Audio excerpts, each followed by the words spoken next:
અંકલેશ્વર રાજપીપળા ચોકડી નજીક આવેલા નાળા પાસે આડેદના માથા ઉપર લેલન ટેન્કર ફરી વળ્યું હોવાની ઘટના સામે આવી છે। 52 વર્ષીય રાજપીપળા ચોકડી નજીક કામથી આવ્યા હતા। નાળા પાસે તેઓ પસાર થઈ રહ્યા હતા તે દરમિયાન ટેન્કર ચાલકે પૂરપાટ આવી અડફેટે લીધા હતા। અકસ્માત સર્જી ટેન્કર ચાલક ટેન્કર મૂકી ફરાર થઈ ગયો હતો। જીઆઈડીસી પોલીસે ગુનો નોંધી તપાસ શરૂ કરી હતી। અંકલેશ્વર તાલુકાના ગટકોલ ગામ કહેત આવેલા વિજયનગર ખાતે રહેતા 52 વર્ષીય અમલ હરિલાલ યાદવ રાજપીપળા ચોકડી નજીક કામ અર્થ આવ્યા હતા।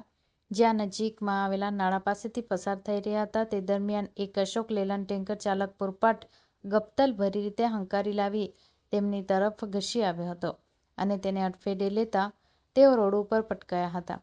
દરમિયાન ટેન્કરનું ટાયર તેમના માથા ઉપરથી પસાર થઈ જતા ગંભીર ઇજાને પગલે તેમનું સ્થળ પર જ મોત નીપજ્યું હતું। અકસ્માત સર્જી ટેન્કર ચાલક ટેન્કર મૂકી ફરાર થઈ ગયો હતો। ઘટનાની જાણ મૃતકના ભત્રીજા અનિલકુમાર કનૈયાલાલ યાદવને થતાં તેઓ સ્થળ ઉપર દોડી આવ્યા હતા અને આ અંગે જીઆઈડીસી પોલીસ મથકે ફરિયાદ આપતા પોલીસે ફરાર ટેન્કર ચાલક વિરુદ્ધ ગુનો નોંધી વધુ તપાસ શરૂ કરી અને મૃતદેહને પોસ્ટમોર્ટમ અર્થે ગટકોલ પીએચસી સેન્ટર ખાતે ખસેડી ફરાર ટેન્કર ચાલક ઝડપી પાડવાની કવાયત શરૂ કરી હતી।